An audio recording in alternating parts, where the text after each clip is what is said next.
Very very important একটা বিষয়, বিশেষ করে যুব সমাজ। এটা নিয়ে কিন্তু কেউ কোনো কথা বলতেছে না, না মুরব্বীরা বোঝে। অনেক বাপ মা তো আইফোন বোঝেই না, অ্যান্ড্রয়েড বোঝেই না, সারাক্ষণ ছেলে মোবাইলে ব্যস্ত অথবা দোকানে ব্যস্ত, আড্ডাবাজিতে ব্যস্ত। গ্রামগঞ্জে এলাকায় মানুষ মনে করছে ছেলে তো আমার খুবই ভালো, এর চেয়ে ভালো ছেলে নাই। ওইদিকে ছাগল চুরি করতেছে, গরু চুরি করতেছে, বাপের পকেট মারতেছে, চাচার পকেট মারতেছে। যেই ছেলেটা আগে নামাজ কালাম পড়তো, ভালো ছিল, এই যায় নিজের কাজিনের মোবাইল ফোন চুরি করে ফেলতেছে। জুয়ায় যখন কোনো ছেলে অথবা মেয়ে আসক্ত হয়ে যায়, নেশায় যখন আসক্ত হয়ে যায়, তখন কিন্তু তার আর বুক পিঠ থাকে না। আপনি জানেন যে এই ছেলেগুলোর এই যে অধপতনের পেছনে দায়ী কিন্তু আপনিও আমিও। সচেতনতা আপনি কিভাবে তৈরি করবেন? মসজিদগুলোতে এগুলো নিয়ে কোনো আওয়াজ নাই।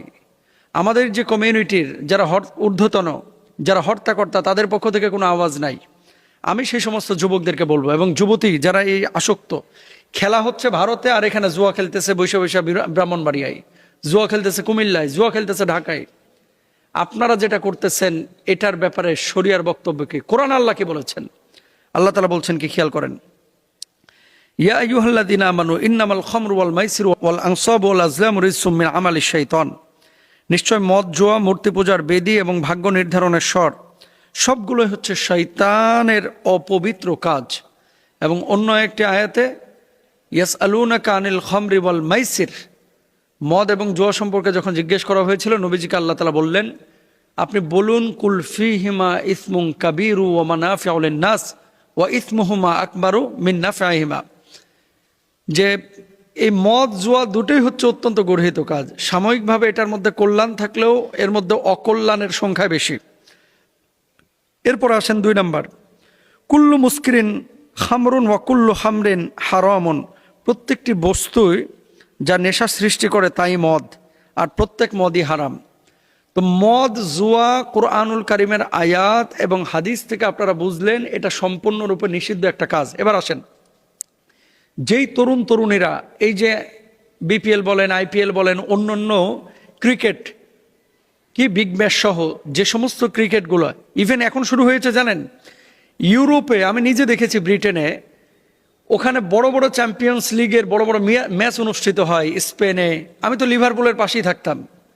ভাই বিশ্বাস করেন, এদের কোন দিন খেলা হচ্ছে, কোন দিন বড় বড় ম্যাচ হচ্ছে, বাড়িতে যারা দেখে, খবর রাখে, তারা তাদের ভিতরেই সীমাবদ্ধ রাখে। কিন্তু আমাদের মতো এত উৎসাহী না, এত উৎসাহী না যে যেদিন ম্যাচ আছে সেই দিন মনে করেন খাওয়া ঘুম সব কিছু একেবারে বারণ করে নিজের সমস্ত কাজকর্ম ছেড়ে আমরা যেভাবে একেবারে খাতির জমায় বসে, এরকম কিন্তু তারা করে না। কিন্তু বাংলাদেশে এগুলোকে কেন্দ্র করে এখন জুয়া হচ্ছে। আপনার ছেলে মেয়েকে শাসন করা, ছেলে মেয়েকে নিয়ন্ত্রণ করার দায়িত্ব আপনার।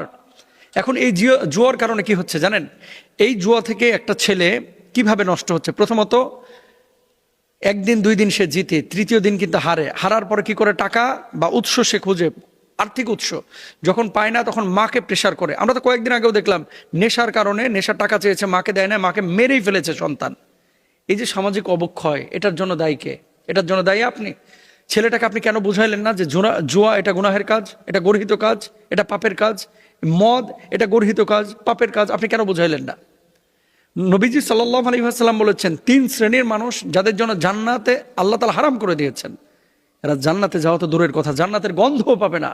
এর মধ্যে এক শ্রেণীর হচ্ছে মুদমিনুল খামর, যারা মদ পান করে।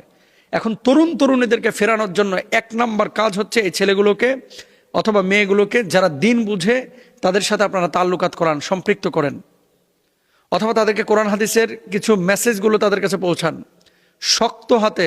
দরকার হয় এদেরকে যে সমস্ত আপনার ওই যে মানুষকে শুদ্ধ করার জন্য মাদকাসক্ত নিরাময় কেন্দ্র আছে, এই সমস্ত জায়গায় পাঠান। ইচ্ছে করে আপনি আপনার ছেলেকে পুলিশের হাতে তুলে দেন। কারণ কি? এই ছেলেটা আপনার লাইফটাকে হেল করে ফেলবে, এই মেয়েটা হেল করে ফেলবে। তরুণ তরুণীদেরকে বলবো যে দেখেন, তাকওয়া ভিত্তিক জীবনযাপন করেন, আল্লাহর প্রতি নির্ভরশীল হন। ডিপ্রেশন থেকে অনেকে করেন, অতিরিক্ত লোভ থেকে আপনারা এগুলো করেন। জুয়ার টাকা দিয়ে পৃথিবীতে কোনো মানুষ কখনো কোটিপতি হতে পারে নাই। আর যদিও সাময়িকভাবে হয়, হারামের মধ্যে কোনো আরাম নাই, এটা রাখতেও পারে না। এই জন্য মদ, জুয়া থেকে তরুণ তরুণীদেরকে বলবো যে প্লিজ আপনারা ফিরে আসেন।